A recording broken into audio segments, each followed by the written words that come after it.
Welcome to Sweet Life Beat Life. We hope this video helps. You'll begin by confirming prerequisites.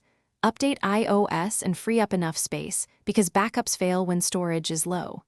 If you pick iCloud, connect to a stable Wi-Fi network and plug the phone into power so the backup can run uninterrupted. If you prefer a Mac or PC, grab a lightning cable and unlock the phone.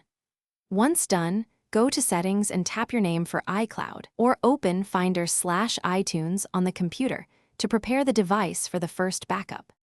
Now execute the backup. For iCloud, navigate to Settings, your name, iCloud, then iCloud Backup and tap Backup Now.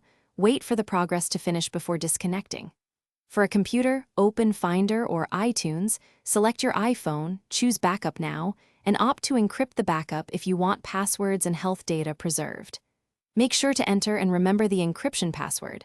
Without it, you cannot restore that encrypted backup later. Finish by verifying the backup. In Settings or on your computer, check the timestamp to ensure it completed. If something goes wrong, start simple. Reconnect Wi-Fi, try a different cable, free up storage, or restart both iPhone and computer. Many failures clear after that. If backups still fail, sign out of iCloud and sign back in or update iOS and your Mac/PC software because version mismatches commonly block backups. Once verified. Thanks for watching. Consider subscribing if we helped you.